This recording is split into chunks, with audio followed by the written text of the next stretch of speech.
Esu Vytautas Kondrutas, gimęs toli nuo šių vietų Krasnojarsko krašte. Grįžęs pradėjau ūkininkauti ir puošti šventą žemaičių čia žemę. Čia yra, kaip sakant, Šatrijos piliakalnis, Ragos kalnas, šventoji žemaičių ugnis, kur gyveno, ko gero, pagrindinis kryvis. Na ir prašom susipažinti su mūsų gražiom vietom. Vytautai, na, 24 metais gyvename. 20 metų po įstojimo į Europos Sąjungą. Pameni, buvo čia tokių dalykų. Kalbėjom 2002 metais, vėlesniais metais. Buvo abejonių, buvo visiškai pagrįstų klausimų, kas bus, kaip pasikeis, kas laukia mūsų. Na, 20 metų prabėgo. Matau naujus traktorius, matau naujus pastatus. Matau dar daugiau žiežirbų akyse, planų ir gerų sumanimų. Vytautai, tai kaip pasikeitė paties gyvenimas kaip ūkininko, kaip žmogaus, kuris dirba žemę su meile ir žinojimu? Kaip pasikeitė paties gyvenimas per tuos 20? Ne, čia dabar gražiai pasakyti net trūkst žodžių.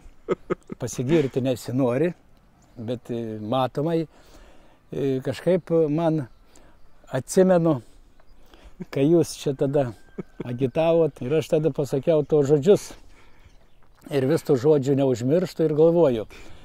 Sakau, Petras turėjo į dangų įėjimą, tai Petras Auštrevičius turi raktus nuo Europos Sąjungos, bet aš labai tikėjau Europos Sąjungą, labai. Tiesa. Kiek skaičiau ir tikėjausi, tik mums, aš jau tada galvojau, čia ir draugams sakydavau, kad turėdami mes tos, aišku, tokios technikas rusiškas, baltarusiškas, kaip mes sugebėsim persiorientuoti ant naujos technikas. Ir ačiū Dievui, sugebėjom persiorientuoti, bet ne masiškai, galvot to masiškumo, čia kitas dalykas, bet kas norėjo, tas sugebėjo. Ir tada kažkaip sakydavau draugams, kurie buvo prieš Europos Sąjungą. O tokių buvo? Buvo, bet paskui pritilo žmonės. Suprato. Viskas, kad šnekėti prieš Europos Sąjungą, aš tada kažkaip tiek tikėjau, kad sakiau, tai yra šventvagystė. Vienu tokiu žodžiu, kad prieš Europos Sąjungą kalbėti šventvagystė. O tuo labiau didesnė šventvagystė, kurie dabar prieš Europos Sąjungą kalba. Čia jau nusikaltėms tautą. Tvirti ir labai aišku žodžiai. Vytautai, vis tiek 20 metų bet kurio žmogaus gyvenime, ypač taip aktyviai dirbančio, ūkininkaujančio, yra daug permainų. Yra daug pasikeitimų, kurie, žinai, kartais kaupėsi metai iš metų, bet galų gale tu pamatai, kad kažkas pasikeitė. Jeigu aš taip tvirtai, drūtai paties paklausčiau, pavardink man keletą dalykų, kurie, iš tiesų pasikeitė taip, kad tu gali pasakyti, kad, tikrai buvo vienaip, o dabar yra visai kitaip. Tai kas tie dalykai, tu man pasakyk? Čia klausyti. Tai aš, jeigu ką nors sakyčiau ne taip, tai čia aš nežinau, kaip pradžioje apie šventvagystę, tai matosi ir visi mato. Bet įspėti norėčiau, kad reikia dirbti. Man dabar 70 metų ir aš vis tiek dirbu. Ir sunkiai dirbu. Tai tiesa.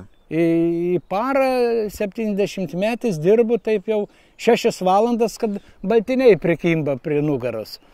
Bet nenorėkim pasikeitimų nedirbdami. Tiesa. Ir jeigu dirbsim, ir užsidirbsim. Ir svarbiausiai nepavydėkim.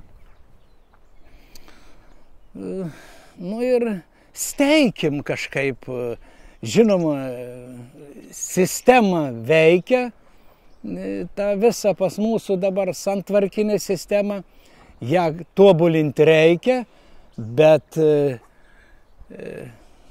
turim diskutuoti, kalbėti.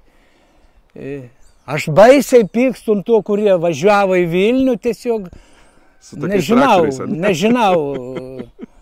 Suprantat, bet ten, kaip ir ministras sakė, aš jau ten senai mačiau, kad ten politinis reikalas. Bet įsivaizduojat, pakreipti politiką prieš Lietuvą, nu tai irgi negali.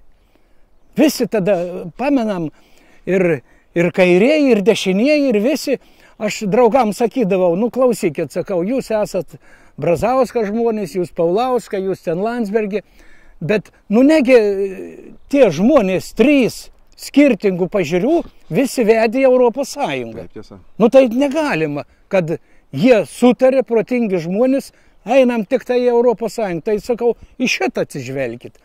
Ir šitą pasekuoju, nu tai klausykit. Kas norėjo, tas užsidirba. Tik vat visiems norėčiau tiems ūkininkams, aišku, pataupyti sveikatą. Nes sveikata yra brangus dalyks ir su sveikata, nešvaistykit sveikatą. Prieš dirbdams ką nors, pirmiausiai pagalvok sveikatą. Sveikata yra vienas iš brangiausių dalykų. Vis dėlto kiekvienu kartu kalbuosi, aš girdžiu labai protingus ne tik įvertinimus, žodžius, bet ir palinkėjimus. Ir aš manau, kad tai yra geriausia, ką mes išgirdome ir apie Europos Sąjungą, kaip tai, ką mums reikia puoselėti ir tvirtinti. Ir štai ir apie asmeninę sveikatą. Ačiū Vytautai už paties taiką. Dar po 20 metų vėl pratęsim mūsų pokalbį. Nu, daug dieve.